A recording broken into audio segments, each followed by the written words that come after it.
Good morning, good afternoon कैसे हैं आप लोग? उम्मीद है बढ़िया होंगे आप लोग, है ना? और पढ़ाई अच्छी-खासी चल रही है, आपके एग्ज़ाम्स लगे हुए हैं, बहुत सारे एग्ज़ाम जो हैं, है ना? अपकमिंग है और फॉर्म वगैरह भी भरे जा रहे हैं। तो थोड़ा बस ख़्याल रखिए कि चीज़ों को जल्दी से अच्छे से कंप्लीट करिए और उसके बाद उसकी प्रैक्टिस करते रहिए, ठीक है? हाँ जी, सारे लोग जल्दी से जुड़ जाइए। चलो, तो स्टार्ट किया जाए भई, आज का टॉपिक हमारा होने वाला है देखो पिछली क्लास में हम लोगों ने सेंट्रोइड किया था और सेंट्रोइड करने के बाद आज हम लोगों का जो क्लास है, ठीक है? वो होने वाला है भाई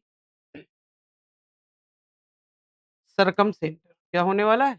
सरकमसेंटर, परिकेंद्र। हेडिंग लगा लो, कॉपी पेन लेके बैठो, ठीक है? चीज़ें जितनी भी ज़रूरी हैं, सारी चीज़ें हम लोग देखेंगे कि कैसे चीज़ों को करना है, कैसे समझना है, क्या-क्या रिलेशंस होते हैं उनके बीच में, है ना? टर्म्स जो हमारे हैं। तो चलिए भई, हेडिंग लगा लीजिए सब लोग फटाफट।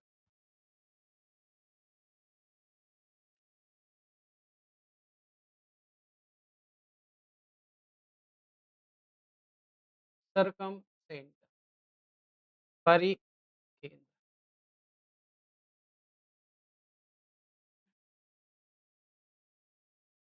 देखो, परिकेंद्र क्यों कहा? परि का मतलब बाहर-बाहर। बाहर की तरफ केंद्र क्या होगा? नहीं, बाहर की तरफ केंद्र नहीं होता, ठीक है? केंद्र तो कहाँ रहेगा वो तो अभी हम जानेंगे लोकेशन वगैरह से। पहले ये जानते हैं कि परिकेंद्र है क्या? ठीक है? तो परिकेंद्र के बारे में हर बार जैसे हम लोग करते हैं, हम एक लाइन लिख रहे हैं, उस लाइन का मतलब समझिएगा, है ना? मैं लिख रहा हूँ, मैंने कहा intersection point intersection point of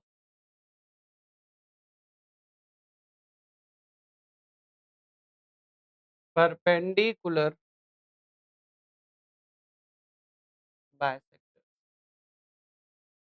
perpendicular bisectors का जो इंटरसेक्शन पॉइंट है, intersection point of perpendicular bisector, ठीक?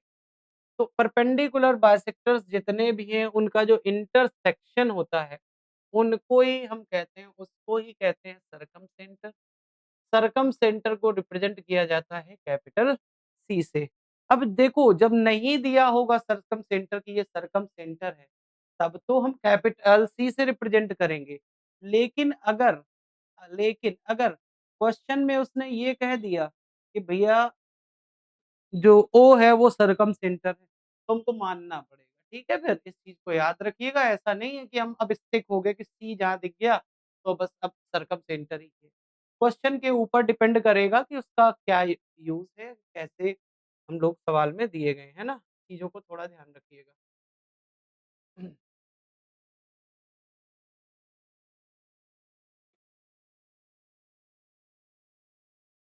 चलिए, अब इसी बात को समझते हैं डायग्राम के थ्रू, ठीक है? आइए, एक डायग्राम बना रहा हूँ, ये रहा डायग्राम हमारा। तो इस डायग्राम में हमने आपसे एक बात बोली कि इसमें जो हमारे परपेंडिकुलर बाइसेक्टर्स होते हैं, अब देखो ये मत पूछना कि परपेंडिकुलर बाइसेक्टर्स क्या होते हैं, ठीक है? क्योंकि मैं पहली क्लास में मैंने परपेंडिकुलर बाइसेक्टर्स आपको कराए थे। परपेंडिकुलर बाइसेक्टर्स का मतलब होता है कि किसी भी साइड पर 90 डिग्री का एंगल बनाए और उसको बाइसेक्ट करे, आधा-आधा करे। अब कैसे भैया? आ जाओ ज़रा। अगर इसका नाम दे दें पी, क्यू और आर, तो पी के सामने की साइड स्मॉल पी, क्यू के सामने की साइड स्मॉल क्यू और आर के सामने की साइड स्मॉल आर, ये लेंथ है। ध्यान से सुनिएगा। अब परपेंडिकुलर बाइसेक्टर्स क्या करते हैं? परपेंडिकुलर बाइसेक्टर्स का मतलब होता है कि साइड पर 90 डिग्री हो और बाइसेक्ट का मतलब आधा-आधा हो।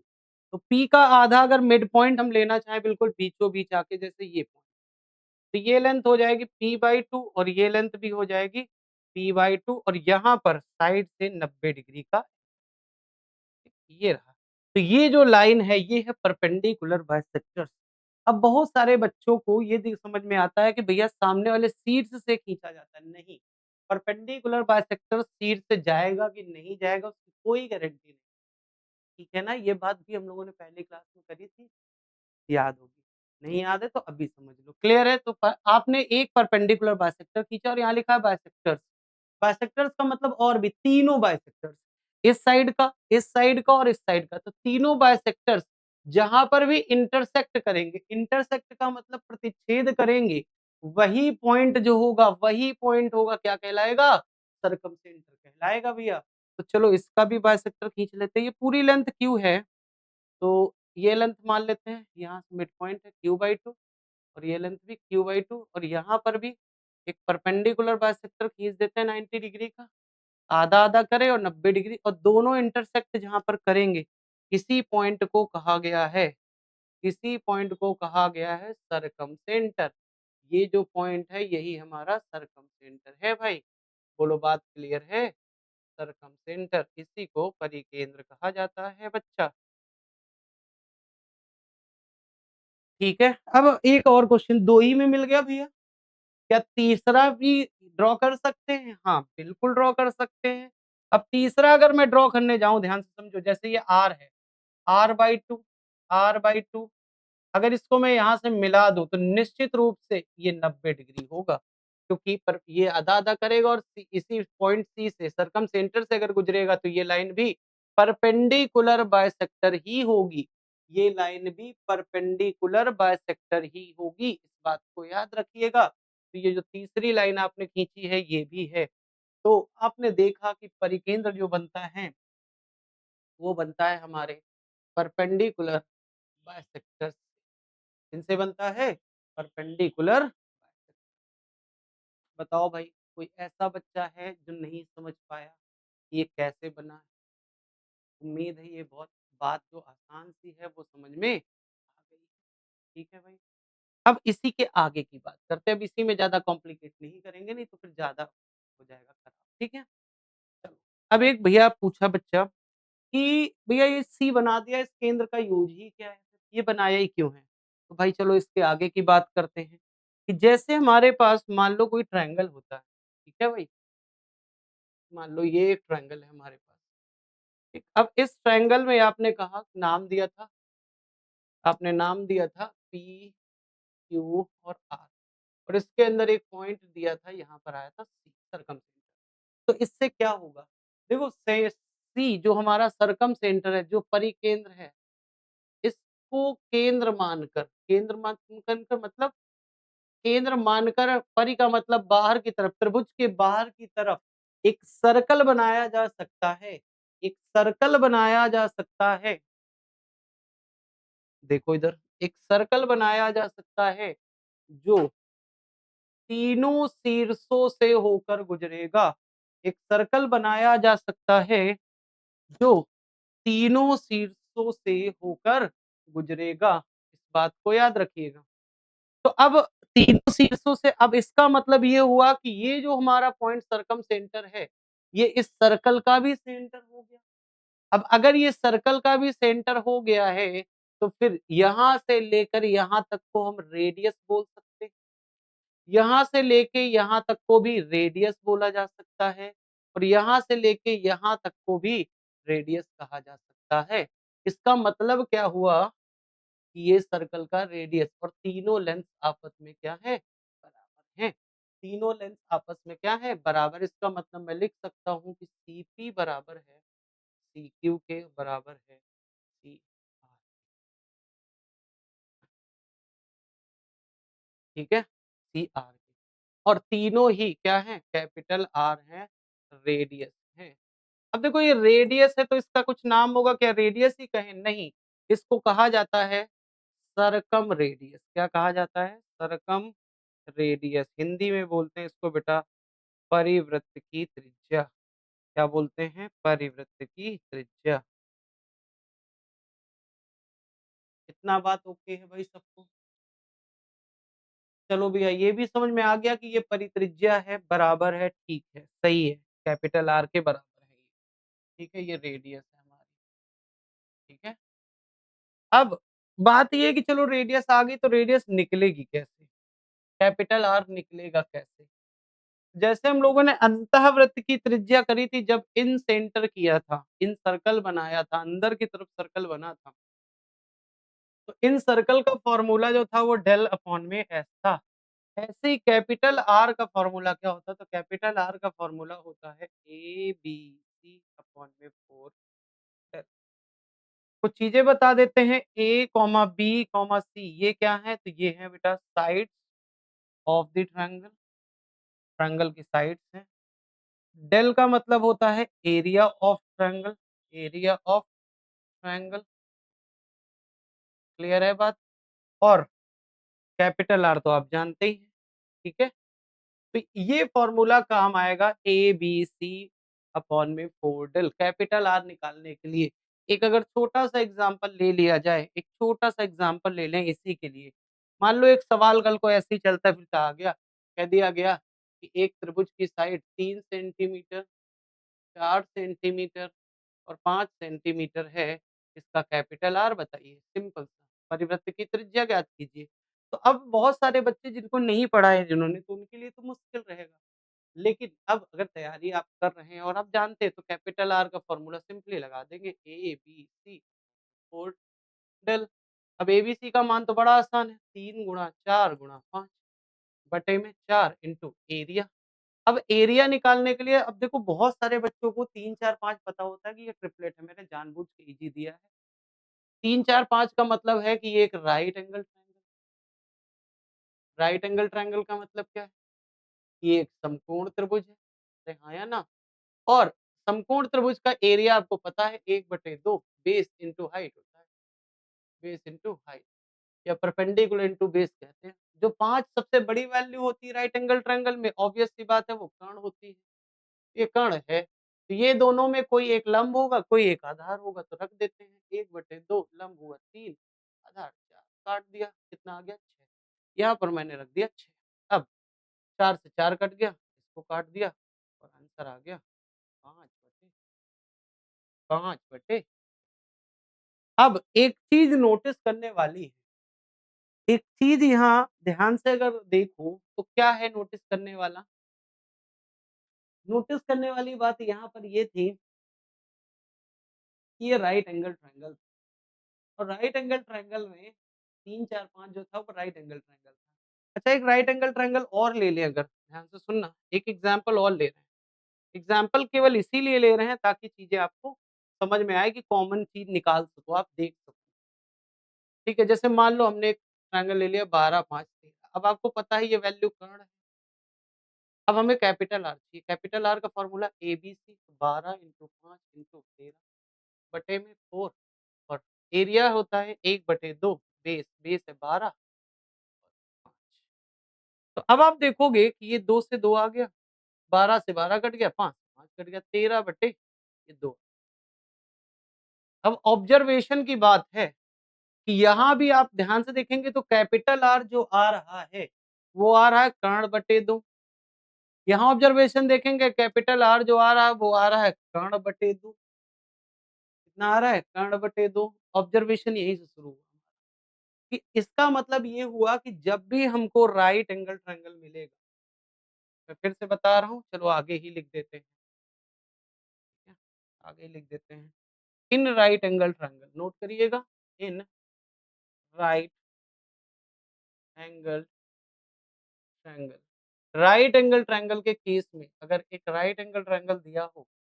ठीक है और यहाँ हमारा सरकम सेंटर और यहाँ से हम एक कैपिटल आर अगर निकालने की कोशिश करें तो ये कैपिटल आर होता है यही कैपिटल आर होता है उम्मीद है और अगर ये सेंटर और यहाँ से मिला दे तो ये भी कैपिटल आर होता है और कैपिटल आर की अगर बात करें तो कैपिटल आर जो होता है वो कर्ण बटे क्या होता है कर्ण बटे उम्मीद है ये बात क्लियर हो गई होगी कर्ण का मतलब होता है हाइपोटेनस क्या होता है हाइपो हाइपोटेनस का आधा ये होता है कैपिटल आर चलो भाई बताओ क्या कोई बच्चा ऐसा है जिसको लग रहा है कि नहीं ये चीज़ हमको नहीं समझ में आ रही भी?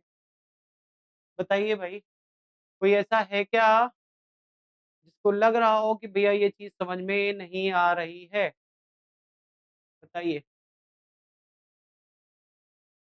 चलिए, आसान सी चीज़ है, आगे थोड़ा-सा बढ़े। पीछे ही थोड़ा लेके फिर से चलते हैं, तो ये उम्मीद है निकाल पाओगे यहाँ से। अब यहीं पर एक चीज़ और आती है, चलिए थोड़ा आगे लेके चल रहे हैं, मैं फिर से एक ट्रायंगल बनाता हूँ, ठीक है? मैं फिर से एक ट्रायंगल बनाता हूँ, ठीक है? ये एक हमारा ट्रायंगल है, ट्रायंगल का नाम दे देते हैं फिर से पी, क्यू और एस।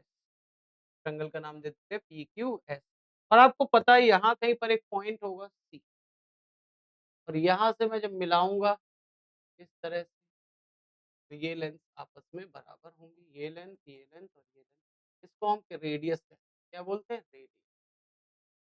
अब यहाँ पर एक चीज़ और बन रही है, ध्यान से अगर देखो, तो ये वाला एंगल बन रहा है और इसके अपोज़िट एंगल P है, इसके अपोज़िट एंगल P है। ये वाला एंगल बन रहा है, इसके अपोज़िट में एंगल Q है और ये वाला भी बन रहा है और इसके अपोज़िट में एंगल S है।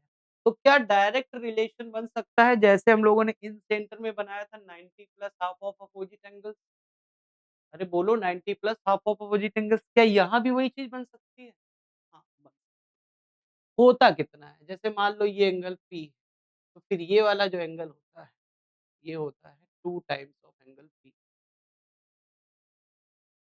मैं इसको थोड़ा-सा एंगल P करके लिख देता हूँ, 2 टाइम्स ऑफ एंगल P। अगर ये वाला एंगल करें, तो ये होगा 2 टाइम्स ऑफ एंगल इसके अपोज़िट Q है।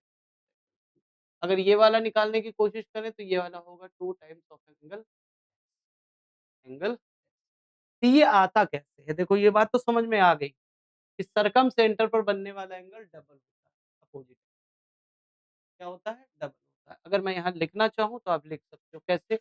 आप मान लो QCS एंगल QCS अगर लिखना चाहो तो ये 2 टाइम्स ऑफ एंगल P होगा। अगर मैं लिखना चाहूँ एंगल SCP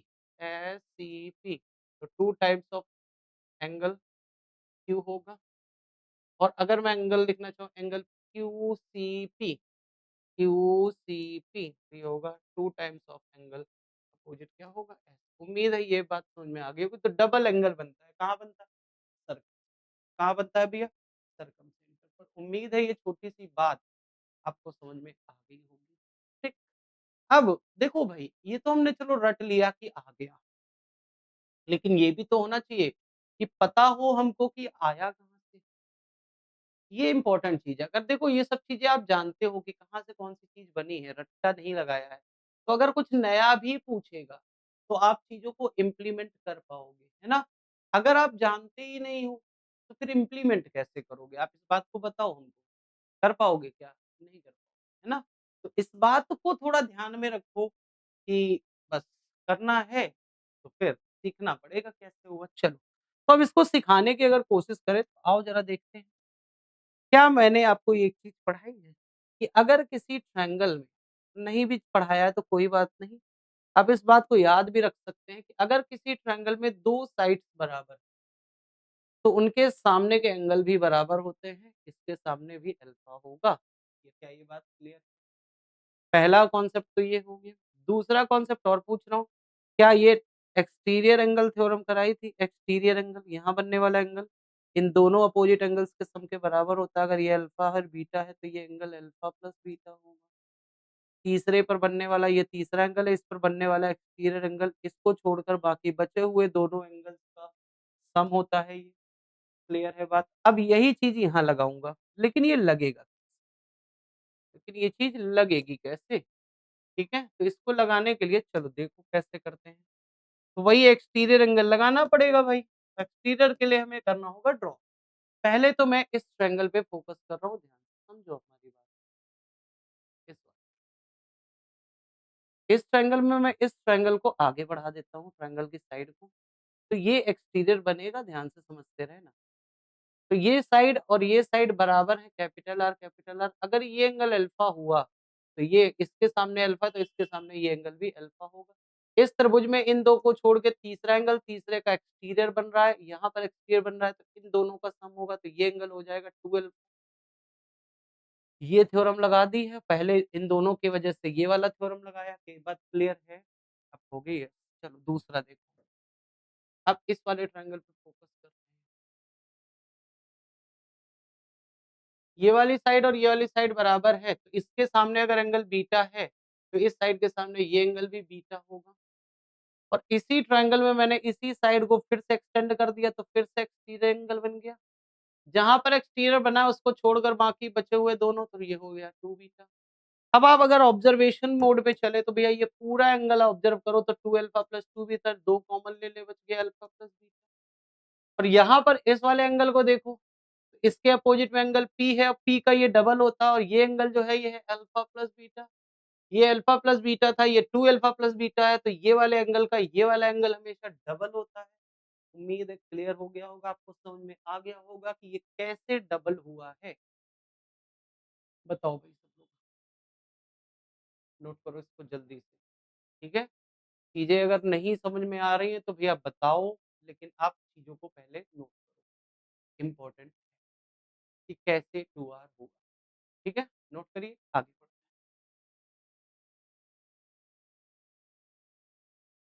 सारे बच्चे करो भाई।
ओके भाई यहाँ तक?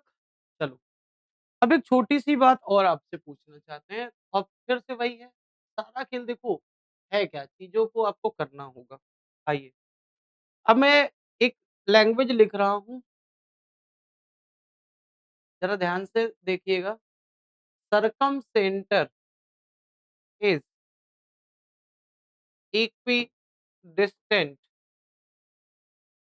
From all 3 vertices of a triangle. इसका क्या मतलब?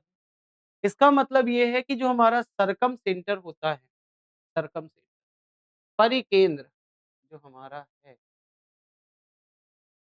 वो इक्विडिस्टेंट है, बराबर दूरी पर है, बराबर दूरी पर है। बराबर दूरी पर कहाँ से? ऑल 3 वर्टिसेस, वर्टिसेस का मतलब होता है शीर्ष। किसके शीर्ष भैया? ट्रायंगल के शीर्ष से तीनों शीर्षों से बराबर दूरी पर मौजूद होता है परिकेंद्र। बराबर दूरी पर मौजूद होता है कौन? परिकेंद्र। यहाँ इस शीर्ष से दूरी नापोगे, इस तीर से दूरी नापोगे और इस तीर से दूरी नापोगे तो ये तीनों बराबर आएँगी।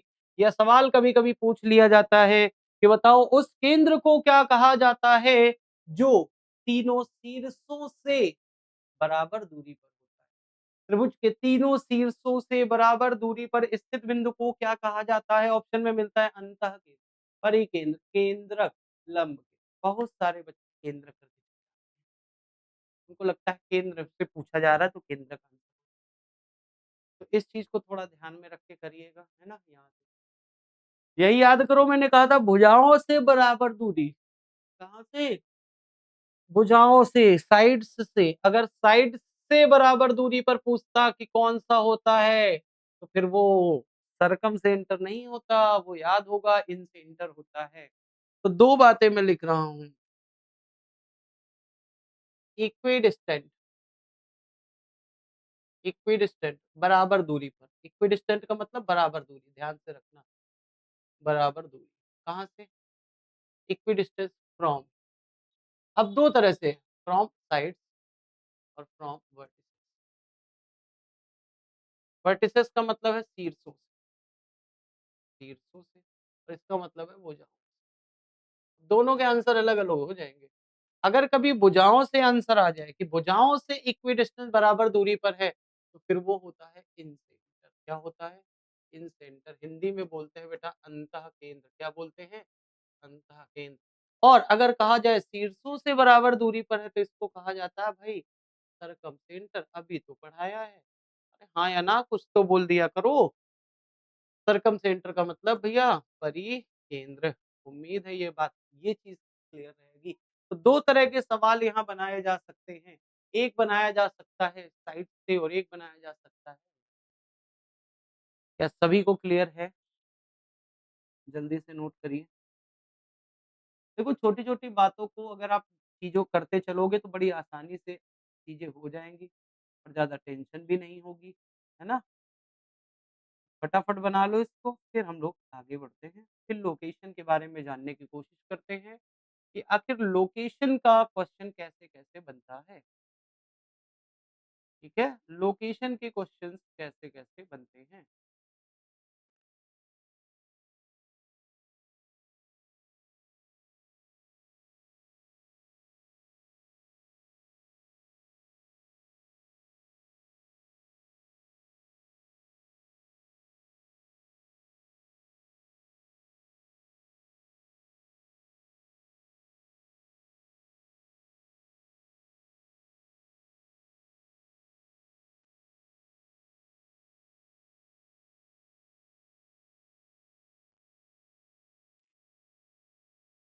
चले भाई आगे बढ़े, लिख लिया।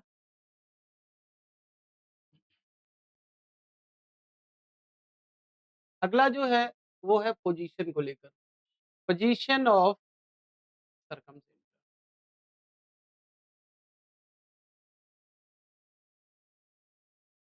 परिकेंद्र की स्थितियाँ कहाँ-कहाँ पर मिलता है? ठीक है, कहाँ-कहाँ पर ये पाया जाएगा, इस पे सवाल बनता है। मैं फिर से कह रहा हूँ ध्यान से सुनिए, यहाँ से सवाल एक पेपर में आया भी है और आ सकता है दोबारा से, है ना? चलिए, देखो जब भी पूछा जाता है तो 3 तरह के जो हमारे ट्रायंगल्स होते हैं उनमें ही पूछा जाता है, ठीक है? सबसे पहला सबसे पहला अगर आपका ट्रायंगल एक्यूट एंगल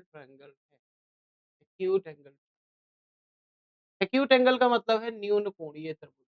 कौन-सा बेटा? न्यून कोणीय। अगर न्यून कोणीय त्रिभुज है, तो इस केस में याद रखिएगा कि जो हमारा सर्कम सेंटर है, वो ऑलवेज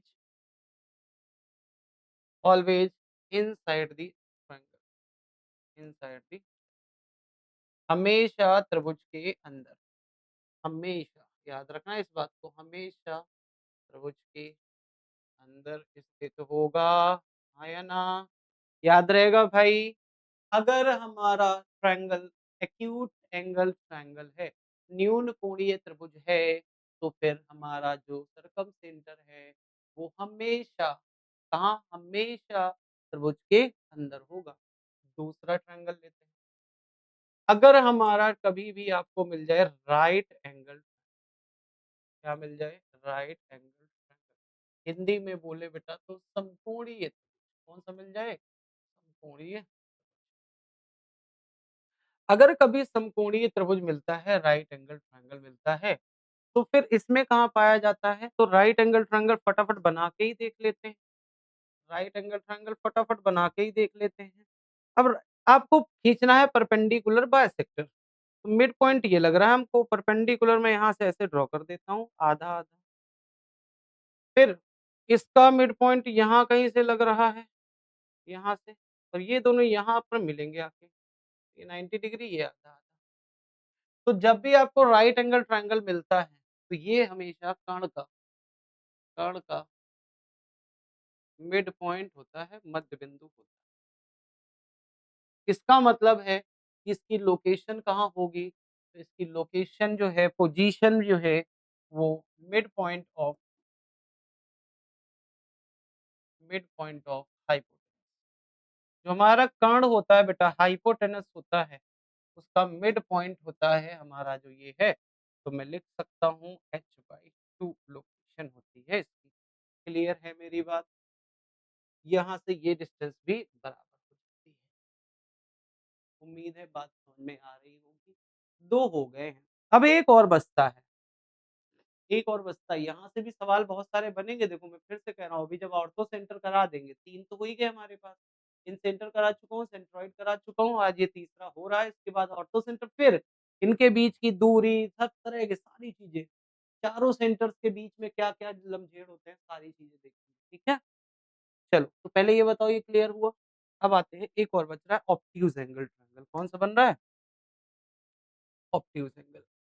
चलो देखो, ऑब्ट्यूज़ एंगल ट्रायंगल अरे! एंगल बनाना था।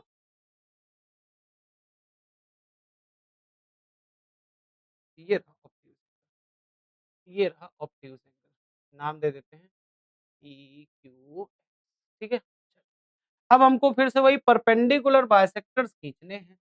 जब मैं परपेंडिकुलर बाइसेक्टर्स खींचूँगा, तो ये है हमारा मिड पॉइंट आधा-आधा। यहाँ से मैंने एक परपेंडिकुलर खींच दिया, ठीक है? ये है मिड पॉइंट, ये आधा-आधा और यहाँ से मैंने एक परपेंडिकुलर ड्रॉ कर दिया और दोनों ने जाके यहाँ पर मिले आके। अगर मैं इस वाली लाइन का भी मिड पॉइंट खींचूँ, तो ये वाला मिड पॉइंट का आधा-आधा ऊपर की तरफ जा रहा है लेकिन ऊपर ये इधर जा रहा है, ये सामने तो ये तो मिलेंगे नहीं लेकिन पीछे बढ़ाने पर ये तीनों यहाँ पर मिल रहे हैं, तो ये है हमारा सर्कमसेंटर, ये है हमारा सर्कमसेंटर। अब बहुत सारे बच्चों को ये दिक्कत होती है कि इस लोकेशन को कैसे बताएँ, तो ये होता है front of front of obtuse angle, front of obtuse angle and outside the outside the Hindi में त्रिभुज के बाहर व अधिक कोण के सामने व अधिक कोण के सामने, अधिक कोण के सामने। तो यहाँ से भी एक सवाल आता है, 3 तरह की लोकेशंस हमको मिलती हैं। कहाँ-कहाँ मिलती हैं? तो चलो देख लेते हैं। सबसे पहले हमने देखा एक्यूट एंगल, अगर एक्यूट एंगल मैं बना के तुमको दिखा दूँ, कुछ बच्चों को लग रहा होगा भैया सब तो बना दिए, आपने एक्यूट नहीं बनाया। तो एक्यूट लो बना देते हैं। ये रहा हमारा एक्यूट एंगल, इसका जो हमारा सर्कम सेंटर ये है। क्यों होगा? क्योंकि ये मिड पॉइंट अरे हाँ या ना? ये मिड पॉइंट होगा और यहाँ से मिड पॉइंट डाल देते हैं, परपेंडिकुलर मिड पॉइंट हाँ या ना? दोनों यहाँ कहीं मिलेंगे तो ये सी होगा। तो ये अंदर ही मिलता है, क्लियर है बात? अगर आपसे कोई पूछता है कि भैया हमेशा अंदर मिलता है कौन-सा है? त्रिभुज एक्यूट एंगल ट्रायंगल। फिर उसने पूछा कि कर्ण का मध्य बिंदु किस केस में होता है? तो फिर राइट एंगल। अब कर्ण तो राइट एंगल ट्रायंगल में ही बनता है। सिंपल सी बात है, इसमें तो ज़्यादा कोई लॉजिक है ही नहीं। ठीक है? आगे की बात करें तो आगे की बात हमने देखा कि ऑब्ट्यूज एंगल ट्रायंगल में, किसमें बेटा? ऑब्ट्यूज एंगल ट्रायंगल में जो हमारा सर्कम सेंटर है, वो बनता है त्रिभुज के बाहर और अधिक कोण के सामने, फ्रंट में। बैक में नहीं, बैक में भी कोई चीज़ बनती है, वो क्या बनती है वो बताऊँगा आगे वाली क्लास में, समझ तो गए होंगे क्या बनने वाला है, एक ही बचा हुआ है, वही बनता होगा, ठीक है? तो अब बात ये है कि चीज़ों को अब कैसे करना चाहिए, ठीक है? चलिए, तो उम्मीद है कि ये जो छोटी-छोटी बातें हैं, आपको समझ में आ गई हैं। कोई भी ऐसा बच्चा नहीं होगा जिसको ये ना समझ में आया हो कि सर्कम सेंटर बनता कैसे है, लोकेशन क्या है, कहाँ-कहाँ चीज़ें होंगी, सारी चीज़ें कर पाएँगे, ठीक है? अब इन सेंटर के बीच और सर्कम सेंटर के बीच मान लो कोई भी ट्रायंगल हमने बनाया, कोई भी ट्रायंगल हमने बनाया, तो डिस्टेंस की बात कर रहे हैं, ध्यान से सुनना। डिस्टेंस बिटवीन किसके-किसके बीच में? इन सेंटर एंड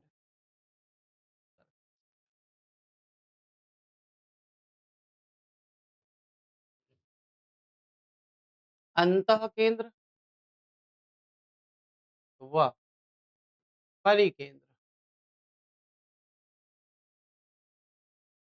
अंतःकेंद्र और परिकेंद्र के बीच की हमें दूरी निकालनी है। तो दूरी डिस्टेंस को निकालना है तो एक फ़ॉर्मूला यूज़ करेंगे, capital R square minus 2 times of capital R into distance का फ़ॉर्मूला होता है capital R square minus 2 into capital R into small r। Note कर लीजिए सारे लोग। कोई भी ऐसा बच्चा जिसको लग रहा हो कि हमें ये चीज़ नहीं समझ में आ रही है, तो आप पूछ लीजिएगा। अब बहुत सारे बच्चों को ये लग सकता है कि कैपिटल R स्मॉल r कहाँ से आया? कैपिटल R स्मॉल r कहाँ से आएगा? तो कैपिटल R आपको पता है, इसको हम बोलते हैं सरकमसेंटर नहीं सॉरी सरकम रेडियस, परिवृत्त की त्रिज्या, और स्मॉल r होता है इन रेडियस, ठीक है? इन रेडियस कैपिटल R निकालने का फ़ॉर्मूला मैं आपको करा चुका हूँ, किसी को लग रहा हो कि ABC अपॉन में 4 डेल, ठीक है?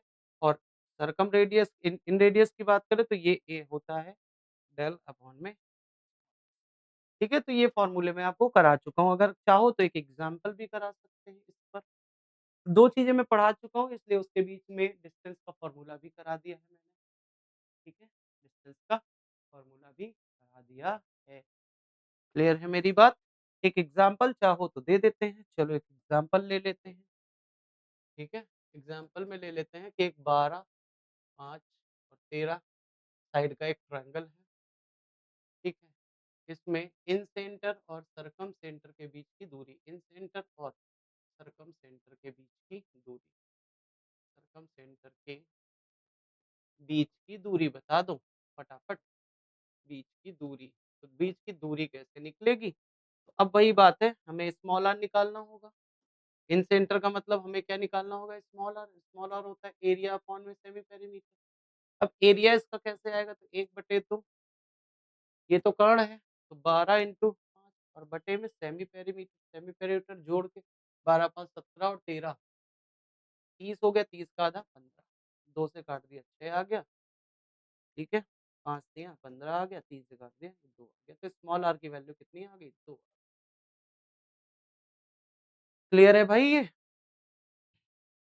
कैपिटल R निकाल लेते हैं। कैपिटल R का फ़ॉर्मूला ABC अपॉन में 4 डेल होगा। ABC का मतलब 12, 5, 13 और 4 डेल का मतलब 4 इंटू, अब डेल का मतलब होता है 1/2, 12 इंटू 5। आपको याद होगा तो याद है, नहीं याद है तो कर्ण का मध्यबिंदु तो मैंने बताया ही था, फिर भी अगर नहीं याद है तो कोई बात नहीं। 13/2 आ गया, मतलब आप 6.5 लिख सकते हैं, ठीक है? चलो, अब बात करते हैं डिस्टेंस। डिस्टेंस का फ़ॉर्मूला अभी मैंने बताया अंडर रूट के अंदर कैपिटल R स्क्वायर। अब 6.5 का स्क्वायर करना थोड़ा मुश्किल रहेगा, 13/2 ही लिखना सही रहेगा, तो 13/2 का square minus 2 times of capital R का मतलब 13/2 इंटू स्मॉल r की वैल्यू 2 आई। चलिए, अब रख देते हैं यहाँ से, 2 से 2 कैंसल आउट हो जाएगा, 13 दूनी 26 हो जाएगा, माइनस ये आ जाएगा 169 और बटे में 169 बटे में 4 अंडर रूट के अंदर। अब डिस्टेंस सॉल्व कर लेते हैं, 26 दूनी 52, 52 दूनी 104 हो जाएगा, तो 169 माइनस 104 और बटे में 4 अंडर रूट के अंदर, ये डिस्टेंस आ गई। अब इसको सॉल्व कर लेते हैं, तो 9 में से 4 गया 5 आ जाएगा भैया, 16 में से तो ये आ गया 65 और बटे में कितना, अंडर रूट के अंदर है डिस्टेंस। अब चाहो तो इसको, अगर ये 64 होता, ध्यान से समझो, अगर ये 64 होता तो 8 आ जाता बाहर और 4 का 2 बाहर आ जाता। लेकिन अगर ना लिखना चाहो तो कोई दिक्कत नहीं, इसी तरह का ऑप्शन मिल जाएगा आपको। समझ में आ गई मेरी बात? अगर मान लो पॉइंट्स में दिया होगा तो फिर 8 से कुछ ज़्यादा 8.01 या 02 के आस-पास, 0 या 015 के आस-पास कुछ होगी वैल्यू, और बटे 2 कर देना है तो बस।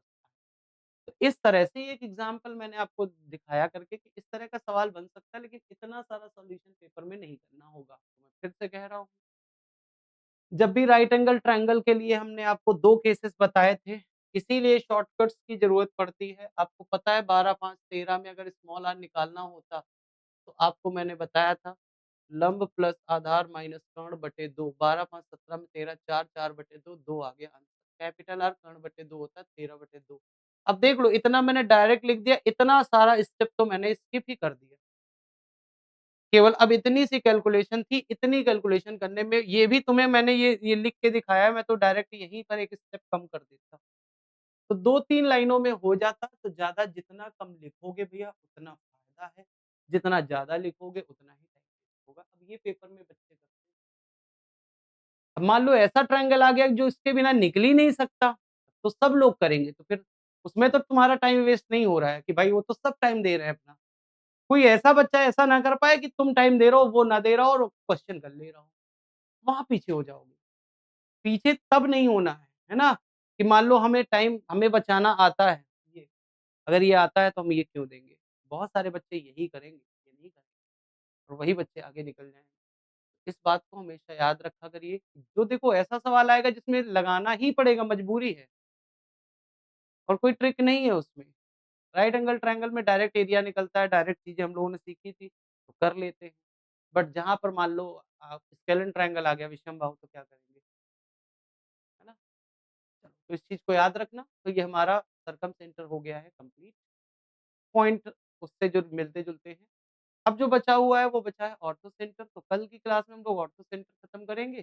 फिर उसके बाद उससे रिलेटेड जितने भी हैं, उनके बीच की दूरियाँ, उनके बीच क्या रिलेशंस हैं, कैसे उनको बाँटा जाए, सारी चीज़ें वो हम लोग अगली क्लास में देखेंगे, स्पेशल क्लास होगी, वो रिलेटेड डिस्टेंस, ओके? तो चलो मिलते हैं नेक्स्ट क्लास में, तब तक मस्त रहिए, पढ़ते रहिए।